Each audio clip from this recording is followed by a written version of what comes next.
Medyo late upload nga mga beshi dahil ito po yung ulam namin kahapon, Sabado ng gabi. Nagluto po si tita ng chop suey with quail eggs. Wow! Ito po yung mga sangkap na gagamitin niya. Yung atay at balon-balon na ng manok pinakuluan na yan. Yung sabaw niyan, gagamitin din niyang pansabaw mamaya. Ayan po yung atay at balon-balon na hiniwa na niya. Ayan yung sabaw. Ayan po yung quail eggs. Yung repolyo, yung cauliflower, yung chicharo, and may broccoli din kaunti, yung sibuyas at bawang saka yung celery. May young corn, may sayote, baguio beans, carrot at bell pepper. Magigisa na po siya, nagpainit na po siya ng mantika sa kawali. Nilagay na rin po niya yung bawang, sumunod po dyan yung sibuyas. And gigisahin lang po pag lumabas na yung aroma niya, saka po ilalagay yung atay at balon-balunan ng manok. Sasangkotsahin lang yan ng ilang minuto para mawala yung lansa. And then next, ilalagay na yung unang gulay, yung baby corn. And then next yung carrots. Susunod po yung sayote. Sunod-sunod lang ng lagay yan. Yung huli lang niya yung medyo madaling lumambot.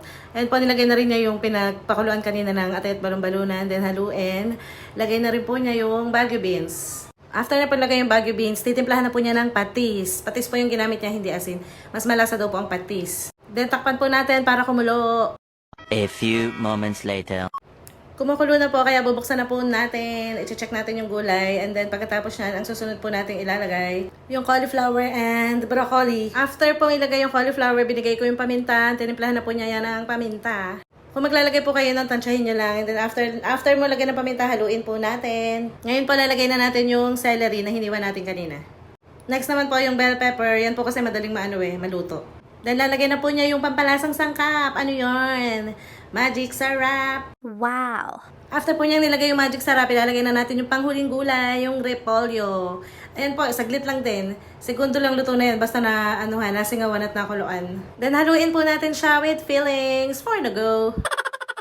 Pagtingin ko nga sa mesa, may isa pang gulay na hindi na ilagay, yung chicharo, kaya inilagay na rin po niya. And then after po ng chicharo, yung nilagay natin kanina, ang itlog ng pugo, ayan po, ilalagay na niya lahat.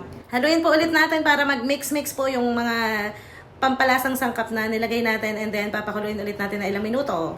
A few inches later. Pagbukas nga po ni tita, kakaunti pa na yung sabaw, so nilagyan pa niya yan ng kaunti para po medyo may katas-katas dahil gusto ng mga bata kahit paano may sabaw. Pagkalagay niya ng tubig, halu-haluin lang po ulit. Luto na po yan, papakuluin na lang po natin. Habang inahalo yan ni tita, sabi ko hindi ba natin lalagyan ng oyster sauce? Sabi niya tikman muna natin kung kulang pa yung lasa. So kulang pa nga, kaya kinuha niya yung oyster sauce, nilagyan niya po ng kaunting oyster sauce para makompleto na po yung lasa ng ating chop suey. Haluin po ulit natin, puro halo lang po ang gagawin. So yan nga po, kumukulo-kulo na, kaya hinahanap ko na po yung mahiwagang mangkok. One eternity later. Charan! Luto na po ang ating chop suey with quail eggs. So, hawak na po ni tita ang mahiwagang mangkok. Maliit lang po yung kinuha ko kasi ako lang yung kakain ng gulay. And then yung mga bata sabaw lang naman yan. Thank you tita sa pagluto ng ating chop suey. Kain tayo mga mare.